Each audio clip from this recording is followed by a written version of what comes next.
मैं डॉक्टर मनु जी राय, associate professor Hindi विभाग TS college Hisua, Nawada. आज स्नातक प्रथम खंड हिंदी प्रतिष्ठा के विद्यार्थियों को चंद्रगुप्त नाटक के उद्देश्य के बारे में बताने जा रहा हूँ। कवि जयशंकर प्रसाद मूलतः छायावाद के प्रमुख स्तंभ रहे हैं, लेकिन हिंदी नाटकों का यदि छायावाद काल में अत्यधिक विकास हुआ, उसमें जयशंकर प्रसाद की प्रमुख भूमिका थी। हिंदी साहित्य ही नहीं, यदि नाटक की दृष्टि से देखा जाए तो छायावाद नाटक के क्षेत्र में शीर्ष पर रहा है, और उसके नाटक, उस काल के नाटक, खास करके जयशंकर प्रसाद के, पूर्णतः राष्ट्रवादी विचारधारा के थे। उन्होंने इतिहास के क्षेत्र में जितने उनके नाटक हैं मूलतः ऐतिहासिक हैं, लेकिन इतिहास के क्षेत्र में उन्होंने उस विषय को लिया, उस काल को लिया जो भारतीय इतिहास का स्वर्ण युग है, यानी गुप्त काल। उन्होंने नाटक लिखा चंद्रगुप्त, स्कंदगुप्त, ध्रुवशामिनी, अजातशत्रु, ऐसे ऐसे नाटकों की रचना करके उन्होंने यह सिद्ध करने का प्रयास किया है कि भारत की संप्रभुता, भारत की सुरक्षा और भारत की एकता अपेक्षित है, प्रथम आवश्यकता है हमारे राष्ट्र के लिए। अन्य वादों को छोड़ दिया जाए तो जितने भी उसमें विचार आए हैं वे सब भी विचार उसी के पोषक हैं। तो आज मैं चंद्रगुप्त नाटक के बारे में बताने जा रहा हूँ। उसका प्रमुख उद्देश्य क्या है? तो प्रमुख उद्देश्य है राष्ट्रीयता की भावना। वहाँ व्यक्तिवाद नहीं है, राष्ट्रवाद है। जैसे उसके प्रथम अंक में ही प्रसंग आता है, विद्यार्थियों के बीच में आचार्य चाणक्य प्रश्न पूछते हैं कि पर्वतेश्वर और अलक्षंद्र तद्भव रूप में पौरस और सिकंदर के युद्ध का परिणाम क्या हुआ? वहाँ पर सिंहरण जवाब देता है कि पर्वतेश्वर की सेना वीरता के साथ संघर्ष कर रही थी, लेकिन अचानक कहा कि अब चुप रहो। यही कहोगे कि सेना उसकी वीरता के साथ लड़ रही थी, कुशल नेतृत्व में कार्य कर रही थी, लेकिन वह वीरता के साथ हार गई। मैं इस हार को स्वीकार करने के लिए तैयार नहीं। अदूरदर्शी राजा के नेतृत्व में सबल सेना भी हार जाती है। इसलिए आज के बाद ऐसी रणनीति बननी चाहिए, राष्ट्रीय नीति बननी चाहिए कि सिकंदर भारत के किसी अन्य क्षेत्र पर आधिपत्य न पाए और उसे भगाने का प्रयास किया जाए।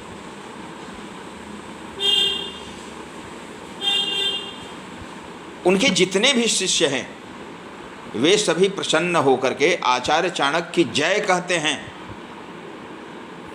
तत्काल चाणक्य उसका निषेध करते हुए कहता है कि राष्ट्रवाद में व्यक्तिवाद की जयकार का कोई महत्व नहीं है। एकमात्र जय होनी चाहिए, आर्यावर्त की जय। इसके अलावे अन्य कोई उद्घोष नहीं होना चाहिए। और वह कहता है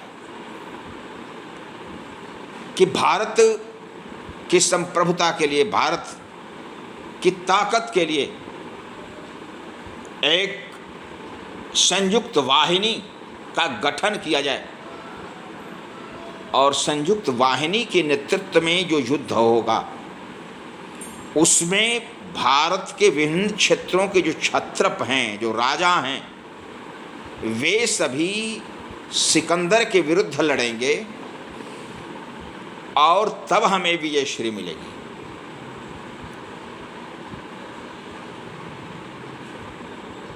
वे कहते हैं कि क्षुद्रक, मालव, मागध, कंबोज इत्यादि जो हमारे बीच में भावना है, यह दूर होनी चाहिए। जब तक यह क्षेत्रीयता की भावना रहेगी, जातीयता की भावना रहेगी, हमारा राष्ट्र यानी आर्यावर्त सबल नहीं हो सकेगा। इस कारण हमें अपने क्षेत्रीय भाव को त्याग देना पड़ेगा। और चंद्रगुप्त के नेतृत्व में जो चाणक्य सैन्य संगठन खड़ा करते हैं, उसके बहुत भिन्न भिन्न प्रकार के दायित्व सौंपे जाते हैं।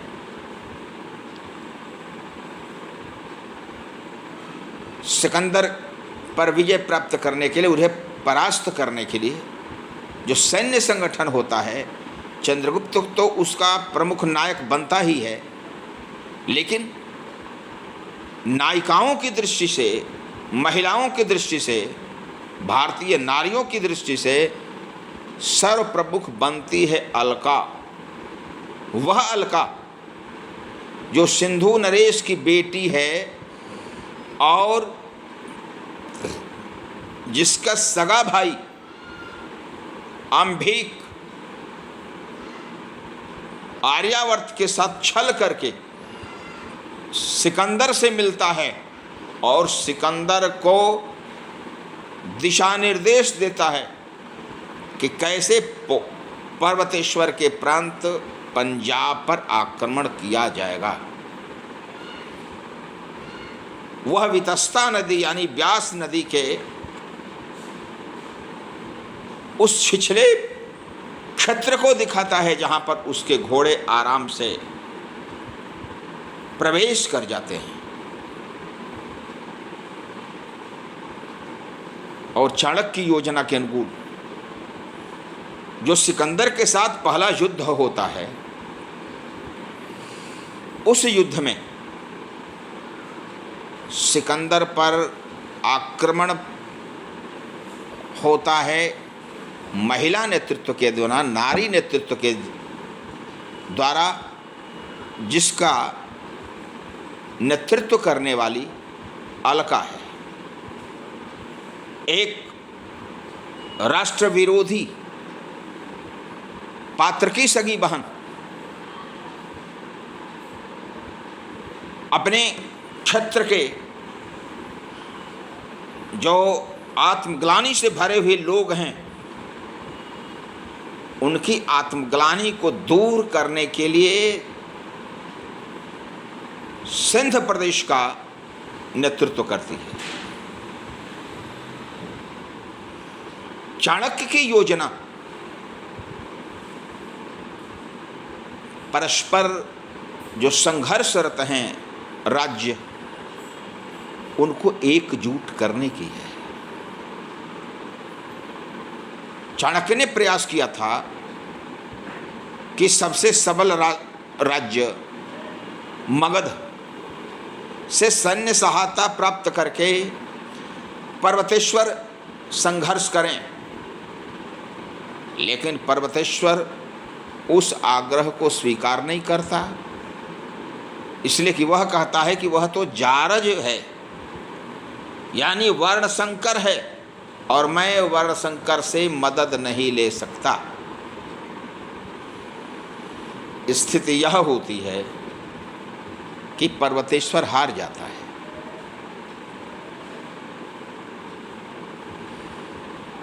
लेकिन चाणक्य की योजना के अनुकूल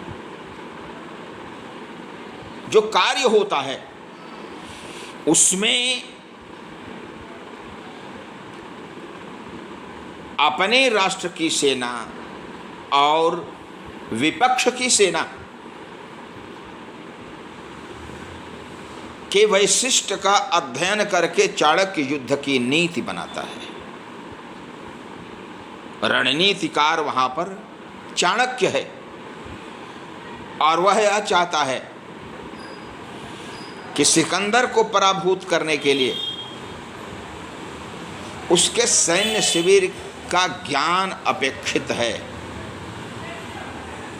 और उसके सैन्य शिविर में चाणक्य स्वयं प्रवेश करता है एक ब्राह्मण के रूप में, इसलिए कि सिकंदर एक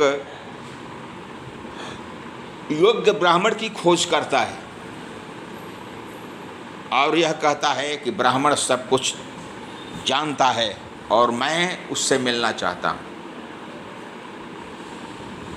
लेकिन सैन्य शिविर में प्रवेश करने के बाद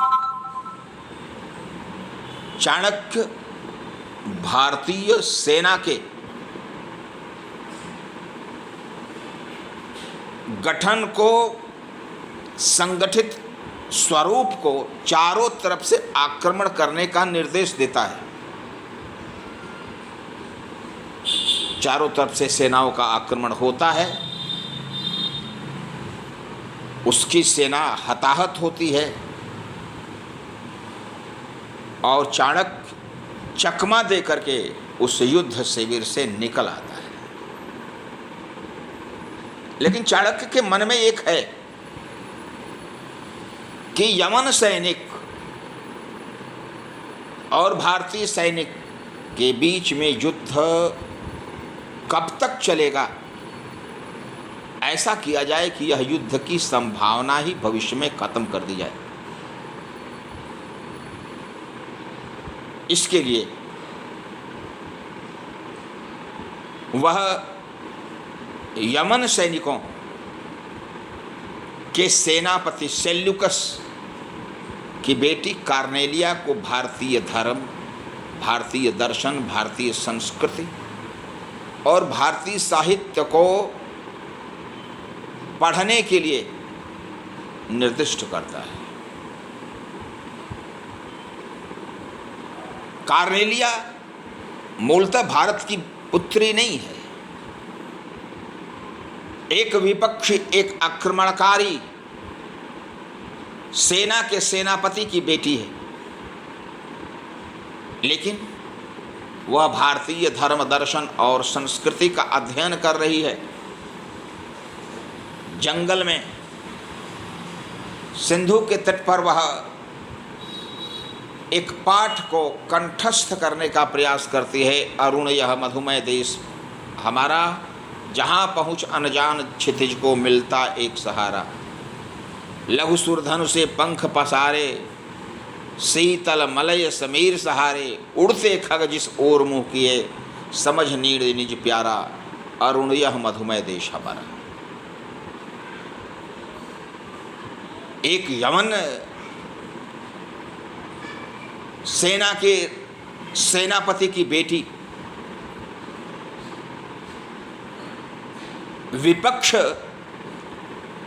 विपक्षी राष्ट्र का गुणगान करे, उसके संस्कृति के प्रति ममता दिखाए, समर्पण करे, यह असंभव है। लेकिन आर्यावर्त की शक्ति के लिए चाणक्य ऐसी योजना करता है।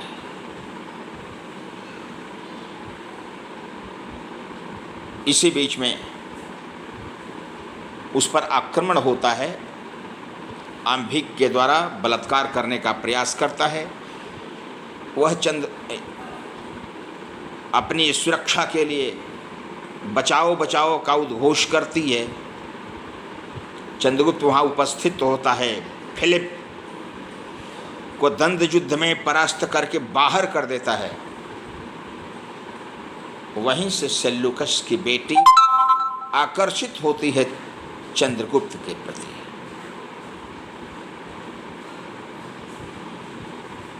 सेल्यूकस और चंद्रगुप्त का युद्ध है,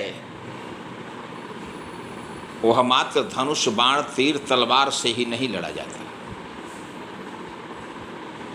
चाणक्य की योजना है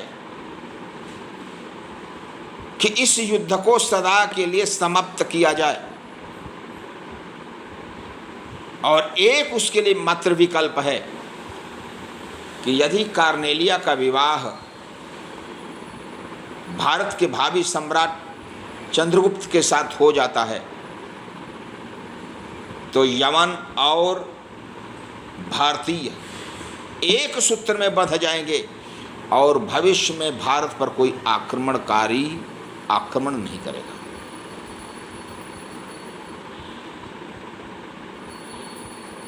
चंद्रगुप्त की एक योजना अवश्य है, वह चाहता है कि व्यक्ति अपने स्वार्थ का परित्याग करे तो राष्ट्र सबल हो सकता है। राष्ट्र की सबलता के लिए व्यक्ति का स्वार्थ त्याग करना अपेक्षित है, और वह इसके लिए अपनी प्रेमिका सुवासिनी को अपने दुश्मन और राक्षस के प्रति आकर्षित करने का प्रयास करता है। सुवासिनी चाणक्य की प्रेमिका है, चाणक्य मंत्री है चंद्रगुप्त का, महापद्मनंद को परास्त कराने में चाणक्य की भूमिका बहुत है, लेकिन वही चाणक्य जब चंद्रगुप्त और कार्नेलिया एक दूसरे की ओर आकर्षित हो जाते हैं, विवाह करने का निश्चय हो जाता है, उस समय अपने विरोधी और महापद्मनंद के महामंत्री और राक्षस को चाणक्य मगध साम्राज्य के प्रधानमंत्री का पद देता है, और जो सुवासिनी अपनी प्रेमिका थी उसको बहन बना लेता है और कहता है कि हे बहन, मैं तुझे सौंप रहा हूं राक्षस के लिए, और मेरा निवेदन स्वीकार करो, हमें राष्ट्र दिखाई पड़ रहा है। सुवासिनी प्रश्न करती है उससे, कह रहे तुम ये राष्ट्र के लिए अपने व्यक्तिगत स्वार्थ को भी त्याग दोगे, बलि दे दोगे प्रेम की? कहा कि मैं राष्ट्र के लिए सबका परित्याग कर सकता हूं। हमारे लिए व्यक्तिवाद नहीं है, राष्ट्रवाद है, और मेरी कोई ममता नहीं किसी के प्रति, मैं सिर्फ राष्ट्र का कल्याण देखना चाहता हूं। और अंत में राक्षस को महामत्य का पद दे करके सुवासिनी से विवाह हेतु हाथ मिलवा करके चंद्रगुप्त के पिता से कहता है कि चलिए अब हम लोग जंगल में चल कर के तपस्या करें। यह महात्याग राष्ट्र के लिए है, इससे अधिक राष्ट्रवाद नहीं हो सकता।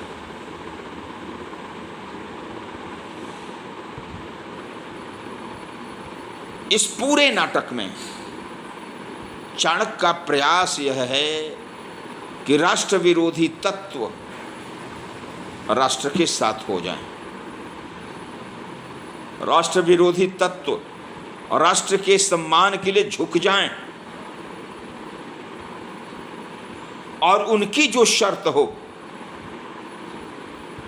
वह राष्ट्रहित को देख करके पूरा किया जाए।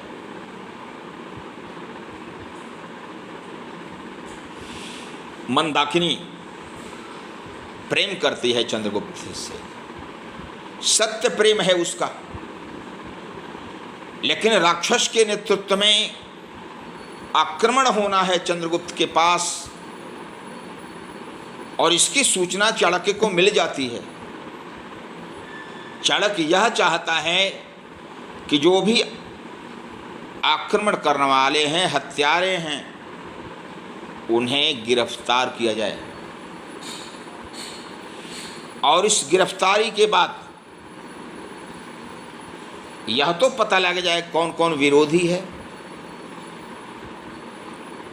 इसके लिए मोहरा बनाता है वह मंदाकिनी को, जो चंद्रगुप्त से प्रेम करते विवाह करना चाहती है, और कहता है कि मंदाकिनी तुम चंद्रगुप्त से प्रेम करती है ना? कहती है हाँ। तुम उसके लिए सर्वस्व त्याग कर सकते हो? तो जी हाँ, सब कुछ, प्राण भी मैं त्याग दूंगी। तो आज तुम्हें चंद्रगुप्त के कक्ष में चंद्रगुप्त का वस्त्र पहन करके शयन करना है। आक्रमणकारी आएंगे, तुम्हें चंद्रगुप्त समझ करके मार देंगे, और उसके बाद उनको पकड़ लेना है। मंदाकिनी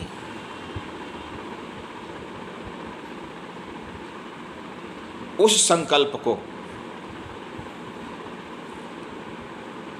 स्वीकार करती है और कहती है कि मैं चंद्रगुप्त के लिए सर्वस्व का त्याग कर सकती हूँ। मंदाकिनी आक्रमणकारियों के द्वारा, राष्ट्रद्रोहियों के द्वारा चंद्रगुप्त समझ करके मारी जाती है। चंद्रगुप्त सुरक्षित बच जाता है, जो राष्ट्र का नायक है। तो मंदाकिनी का शरीर त्याग इस राष्ट्र के लिए हुआ है। चाणक्य का प्रयास यह है कि जितने विरोधी हैं वे राष्ट्र की मुख्य धारा से जुड़ जाए। आर्य पताका वह चाहता तो चंद्रगुप्त के हाथों भी दिलवा सकता था, अपने ले सकता था। वह आर्य पताका अपने हाथ में नहीं लेता। आर्य पताका को लेकर के चलने वाली कौन है? तो अंभिक की सगी बहन अलका है। हिमाद्रि तुंग श्रृंग से प्रबुद्ध शुद्ध भारती, स्वयं प्रभा समुज्ज्वला, स्वतंत्रता पुकारती, अमर्त्य वीर पुत्र हो, दृढ़ प्रतिज्ञ सो चलो, प्रशस्त पुण्य पंथ है, बढ़े चलो बढ़े चलो। या ऐसी कविता का उद्घोष करती है अलका, जिसका भाई ही सिकंदर से मिला हुआ, उसे उत्कोच लेकर के उसे सहायता देता है। वह राष्ट्र के विरोध में लड़ रहा है। और तब उस दृश्य को चाणक्य अंभिक से दिखलाता है कि देखो कोई नारी है, वह ध्वज लेकर के चल रही है, और तब वो कहता है कि ये तो हमारी बहन है। तो क्या अंतर पड़ता है? बहन के नेतृत्व में युद्ध करो, ये तो आर्य सेना है। इस आर्य सेना में तुम भी एक सैनिक बन जाओ। और अंत में अंभिक उस आर्य सेना का सैनिक बनता है। तो यह जो व्यवस्था हुई है, यह स्वार्थ के लिए नहीं है। पूरे युद्ध में जो नियमन होता है, जो निर्देश होता है, वह चाणक्य के द्वारा होता है। न चाहते हुए भी पात्र उसे स्वीकार करते हैं। शुरू में उसके रहस्य को कोई समझता नहीं है, लेकिन बाद में समझते हैं कि नहीं, उसने अच्छा किया है। जिस समय पहली बार सिकंदर हार जाता है, घायल हो जाता है, लौट जाता है। उसके बाद यह प्रयास होता है कि एक उत्सव मनाया जाए। चंद्रगुप्त के पिता की योजना है, हमारे बेटे ने विजय प्राप्त की है। चाणक्य उसका विरोध करता है। वो जानता है कि जब विजय उत्सव मनाया जाएगा उसी बीच में राक्षस के नेतृत्व में कुछ लोग आएंगे और चंद्रगुप्त की हत्या कर देंगे। वो कहता है कि अनुकूल समय नहीं है। बाद में चंद्रगुप्त के पिता को यह नागवार लगता है कि एक साधारण मंत्री हमारे बेटे को नियंत्रित कर रहा है, मेरा कोई अधिकार नहीं। और यह बुरा लगता है चंद्रगुप्त को भी कि गुरुदेव आप हमारे घरेलू मामले में भी हस्तक्षेप कर रहे हैं, अच्छा नहीं है। चाणक्य बनावटी चरित्र दिखाता है अपना और कहता कि ठीक है, जो करना है करो, हम चलते हैं। लेकिन वह जो क्षुब्ध होता है वह अंतर से क्षुब्ध नहीं होता है, बाह्य क्षुब्धता है उसकी। और दूर जाकर के वो जानता है कि सेल्यूकस के नेतृत्व में भारत पर पुनः आक्रमण होगा और यहाँ पर अलग थलग पड़ जाता है चंद्रगुप्त। वह सिंहरण से मिलता है और जाकर कहता है कि युद्ध भूमि में पहुँचना है, चंद्रगुप्त के सहायता करनी है। और चंद्रगुप्त जब अपने युद्ध क्षेत्र में जाता है देखता है कि सिंहरण है, पूछता है कि तू यहाँ पर कैसे आ गया। तब वो कहता है कि हमें गुरुदेव चाणक्य ने भेजा है। करी गुरुदेव यानी हमसे रूठे हुए नहीं हैं, हमारी मदद करना चाहते हैं। तो जवाब देता है सिंहरण कि गुरुदेव तुमसे रूठे नहीं हैं, हमसे रूठे नहीं हैं, वे आर्यावर्त का कल्याण करना चाहते हैं और उन्होंने ही हमें भेजा है। युद्ध होता है, सेल्यूकस पकड़ा जाता है। आज की परिस्थिति में या दूसरे जो युद्ध हुए हैं उनकी परिस्थिति में देखा जाए तो हारे हुए राजा की गर्दन काट दी जाती थी। सेल्यूकस जब युद्ध में हार जाता है तो उसके हाथ को भी बांधा नहीं जाता। प्रेम के साथ चंद्रगुप्त लेकर के चलता है चाणक्य से मिलवाने के लिए। और यहाँ पर उसकी बेटी कार्नेलिया भी बैठी हुई है। कार्नेलिया कहती है कि मेरे पिता को आपने, चंद्रगुप्त से, मेरे पिता को आपने बंदी बना लिया है ना, इनके साथ दुर्व्यवहार किया है ना।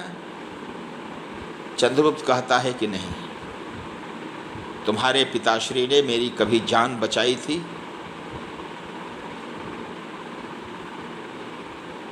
जंगली जानवर से, और मैं उसी का प्रतिदान कर रहा हूँ। देखो तुम्हारे पिता तुम्हारे सामने खड़े हैं। सेल्यूकस भी कहते कि नहीं, हमारे साथ युद्धोपरांत कोई दुर्व्यवहार नहीं हुआ है। और अंत में चाणक्य हाथ जोड़कर खड़ा होता है, सेल्यूकस से कहता है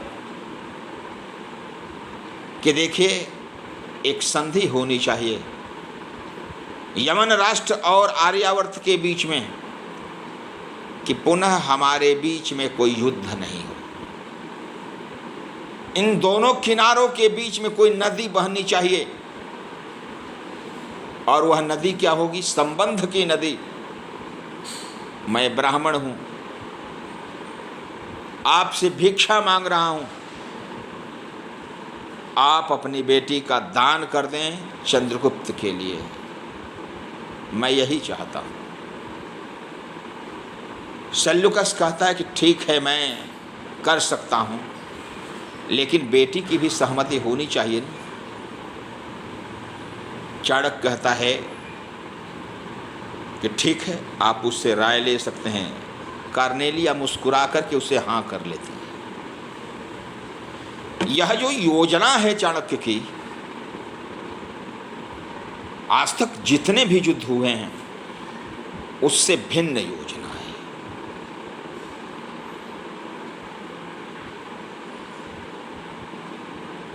जिन प्रदेशों को सिकंदर ने जीत लिया था, उन प्रदेशों की जनता के हृदय में विद्रोह की भावना जागृत करना चाणक्य का काम था। सबको जागृत करता है, कहता है कि नहीं, जो यवन सैनिक तुम्हारे खेतों को बर्बाद कर चुके हैं, तुम्हारी बहनों के साथ दुर्व्यवहार कर चुके हैं, उन पर आक्रमण करना है, उन्हें अपने क्षेत्र से मारकर भगा देना है। और यह विद्रोह सिंध में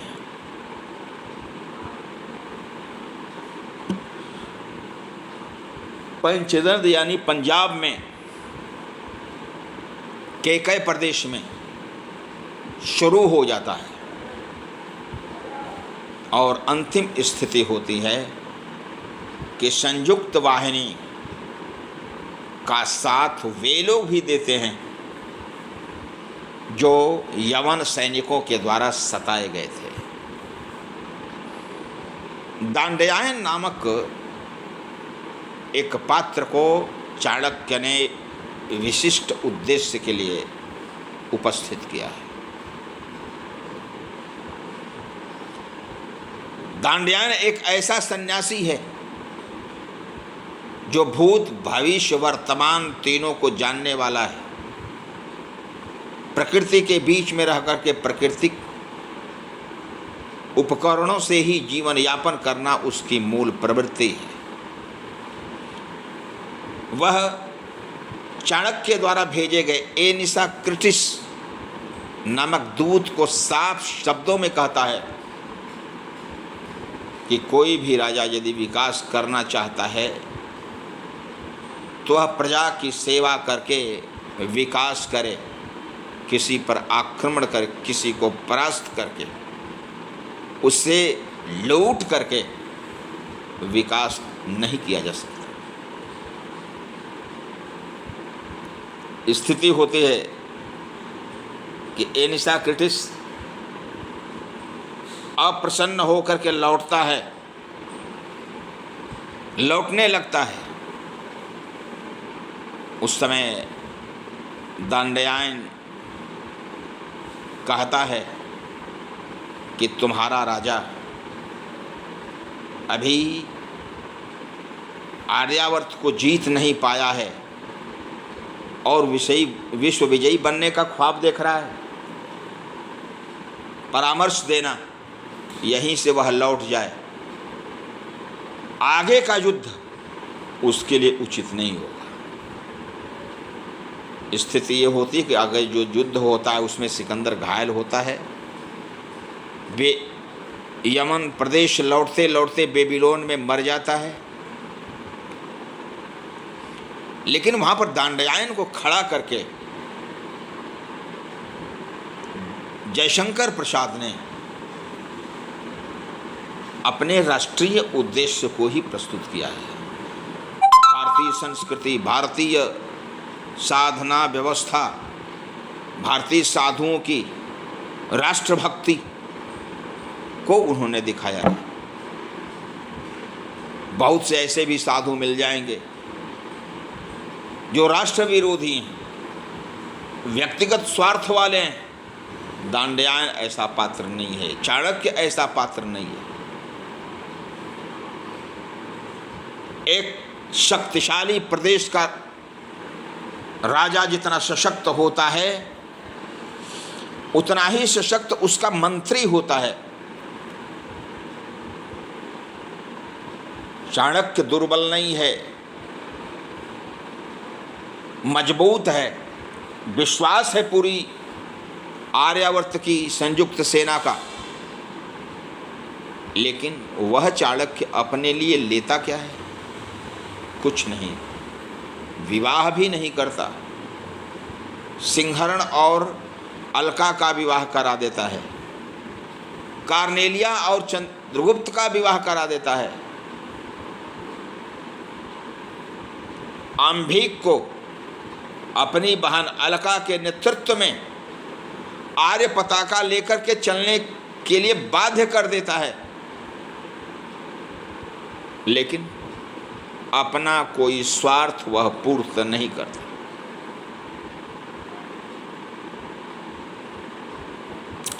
उसे इस राष्ट्र से कुछ लेना नहीं है, इस राष्ट्र के लिए देना है। इस प्रवृत्ति का पालक है चाणक्य। जिस समय उसके गुरुकुल में क्षुद्रक, मालव, मागध के नाम पर विद्रोह की संभावना बनती है, तत्काल वह उसे शमित करा देता है कि इस नाम पर आर्यावर्त का विभेद नहीं किया जाए, आर्यावर्त को अशक्त नहीं किया जाए। इसके लिए वह साथ देता है, तो भारत के लिए साथ देता है। जिस गुरुकुल में उसने अध्ययन किया है, उसी गुरुकुल में वह राष्ट्रवाद का बीजारोपण करता है। और वह गुरुकुल कहाँ है? वह जो गुरुकुल है तक्षशिला विश्वविद्यालय, वहाँ पर है, जहाँ का राजकुमार या युवराज अंभिक सिकंदर से मिला हुआ है। वह कहता भी है कि तुम हमारे राज्य में रह करके, हमारे अन्न पर पल करके हमारे विरोध में विद्रोह करवा रहे हो। चाणक्य सीधा उत्तर देता है कि गुरुकुल में सिर्फ गुरु के आदेश का ही पालन होता है, कोई किसी दूसरे का आदेश यहाँ पर नहीं चलता। ये तुम्हारे राज्य में हो सकता है गुरुकुल, तक्षशिला विश्वविद्यालय, लेकिन इस पर गुरुकुल के ही प्रमुख का आदेश स्वीकार्य होगा। और उसे भगाने के लिए चंद्रगुप्त और सिंहरण दोनों खड़े हो जाते हैं। यह जो राष्ट्रवादी तत्व है, वह चंद्रगुप्त नाटक में आया है।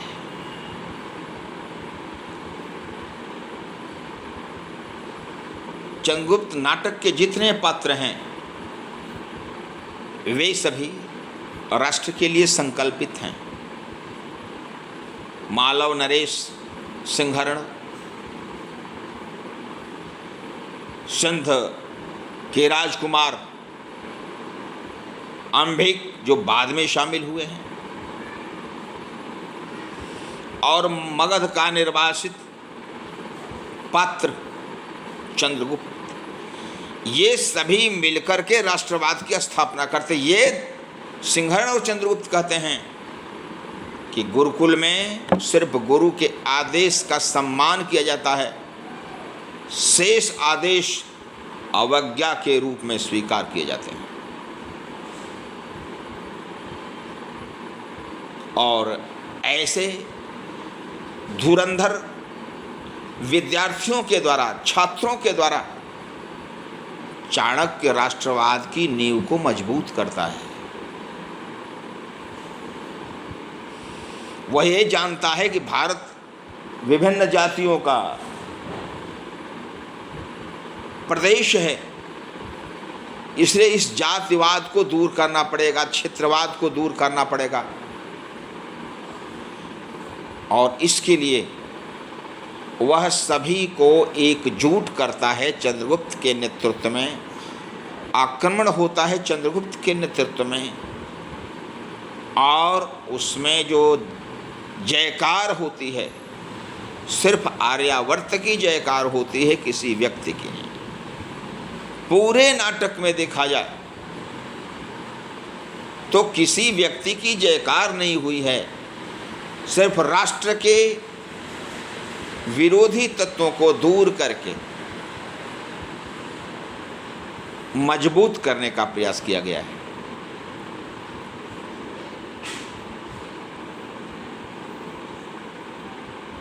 बाद में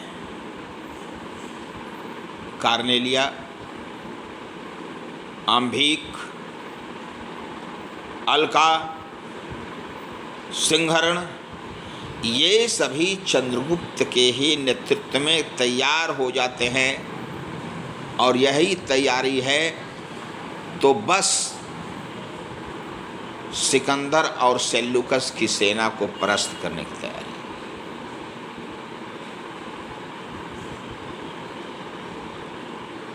मेरी जहां तक जानकारी है,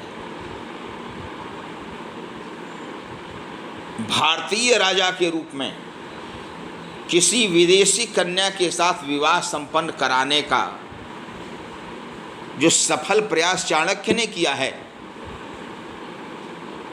ऐसा प्रयास कभी नहीं हुआ है। कोई लोभ नहीं। जो आर्यावर्त की विजयश्री के बाद अपने प्रधानमंत्री के पद का भी परित्याग कर दे, अपनी प्रेमिका का अपने दुश्मन के हाथों समर्पण करा दे, यह यदि वैशिष्ट है तो चाणक्य का है। इसी कारण कुटिल चाणक्य के रहस्य के बारे में जानना बड़ा मुश्किल होता है। वह साफ शब्दों में कहता है कि मैं राष्ट्र के लिए किसी का भी परित्याग कर सकता हूं, और उसने परित्याग किया है अपनी प्रेमिका सुवासिनी का। उसने परित्याग किया है जो महामत्य का पद उसे मिला हुआ था पहले, उसका, अपने विरोधी, और बाद में अपने बहनोई बने हुए राक्षस को प्रधानमंत्री बनाकर, और सप्रेम उसे कहता है कि इसे मगध के महामात्य का पद आप स्वीकार करें, मेरी बहन सुवासिनी है, इसे पत्नी के रूप में स्वीकार करें, और अपने और चंद्रगुप्त के पिता को जंगल चल करके तपस्या करने के लिए कहता है। जो यह महात्याग है, ऐसा उदाहरण किसी भी राष्ट्र के नाटक में या इतिहास में नहीं मिलता है। इस कारण यह जो नाटक है महत्वपूर्ण हो जाता है। उसकी कूटनीति को समझना मुश्किल जरूर है, लेकिन वह कूटनीति भारत को शक्ति प्रदान करने वाली है, आर्यावर्त को एकजुट करने वाली है। सेल्यूकस और सिकंदर की जोड़ी यूनान से चलती है, आर्यावर्त के पश्चिमी भारत में पहुंचती है, लेकिन उस विदेशी सबल सैन्य शक्ति के समक्ष चाणक्य कभी भयभीत नहीं होता है, और वह अपनी धुन में लगा हुआ है। जिन प्रदेशों को जीत लिया है सिकंदर ने,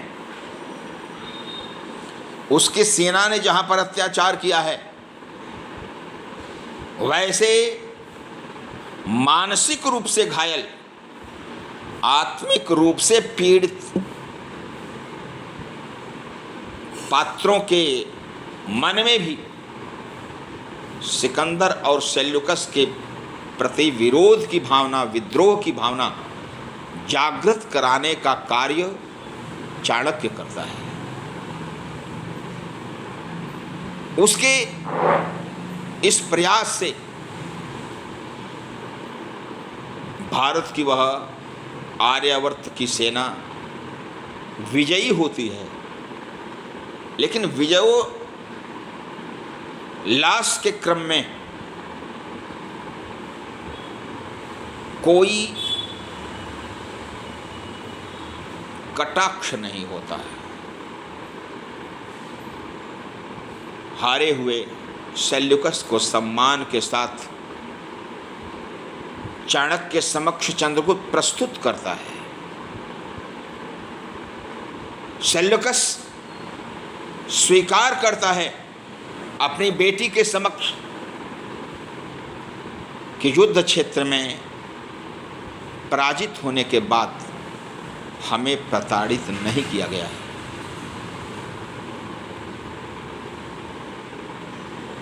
दोनों एक दूसरे के विरोधी हैं। चंद्रगुप्त और सेल्यूकस, लेकिन कभी सेल्यूकस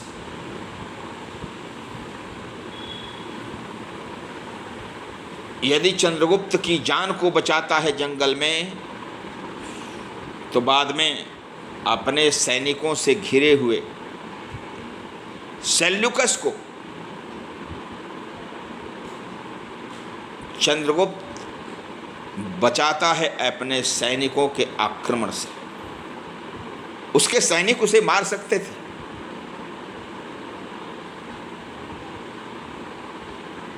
यहां तक कि कार्नेलिया यह स्वीकार करती है कि नहीं, हमारे पिताजी के साथ कोई दुर्व्यवहार नहीं हुआ है। इसलिए कि जो चाणक्य है, चाणक्य का प्रयास यही है कि भारत जीते, कार्नेलिया आर्यावर्त की बहू बने,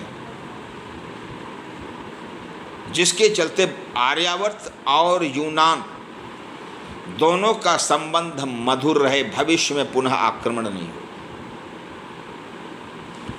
दूसरी बात कि स्वार्थ के लिए ही संघर्ष होता है, युद्ध होता है, और उस संभावना को समाप्त करने के लिए चाणक्य प्रस्तुत होता है। अपनी प्रेमिका सुवासिनी को अपनी बहन बना लेता है और अपने विरोधी राक्षस को अपनी कुर्सी ही प्रदान नहीं करता है, अपनी बहन को भी सौंप देता है, यह सोच करके कि यदि यह जो राक्षस है मंत्री अनुभवी है और भारत की या आर्यावर्त की मुख्य धारा से यह जुड़ जाएगा तो हमारा राष्ट्र मजबूत होगा।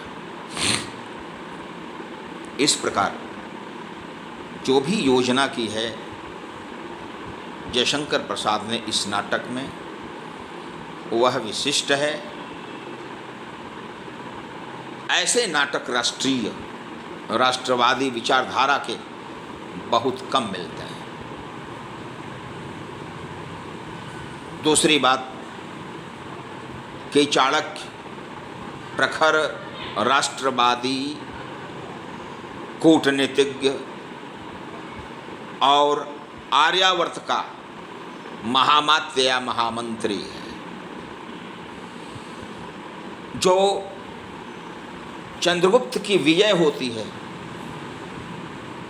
उसमें राष्ट्रवाद तो प्रमुख है ही, चाणक्य की कूटनीति भी काम करती है।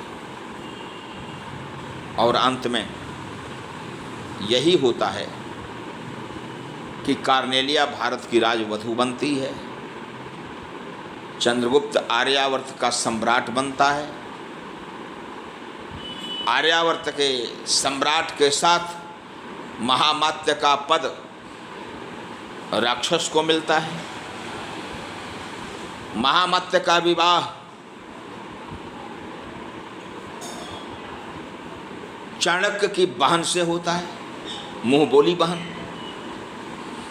इस प्रकार से मगध ही नहीं, आर्यावर्त का जो विरोध था वह सदा के लिए समाप्त हो जाता है। यमन के साथ युद्ध समाप्त हो जाता है और दोनों के बीच में मैत्री का संबंध अस्थायी रूप से स्थापित होता है और पूरी योजना आचार्य चाणक्य की है।